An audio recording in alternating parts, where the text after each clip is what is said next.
ولسوف يعطيك ربك فترضى.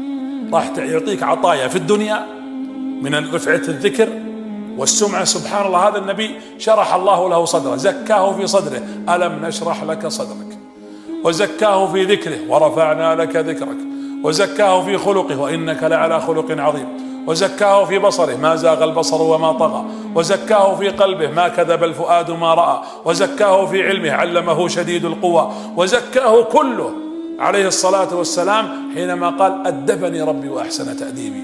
إذن كيف ودعك ربك؟ الله ما ودعك ربك وما قلى.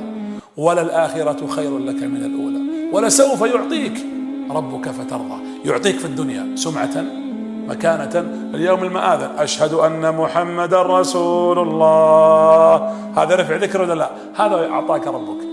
ولسوف يعطيك ربك فترضى. وقيل لن يرضى النبي صلى الله عليه وسلم إلا متى؟ يلا متى؟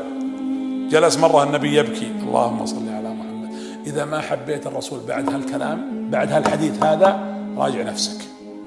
فجلس يبكي النبي صلى الله عليه وسلم، فأرسل الله له جبريل وهو أعلم، قال اسأله ما الذي يبكيك يا محمد؟ وش يبكيك؟ قال أبكي على أمتي، خائف عليهم من النار. قال اذهب إليه وقل إن الله لن يسوءك يا محمد في أمتك، ولسوف يعطيك ربك فترضى. وش معنى هالآية؟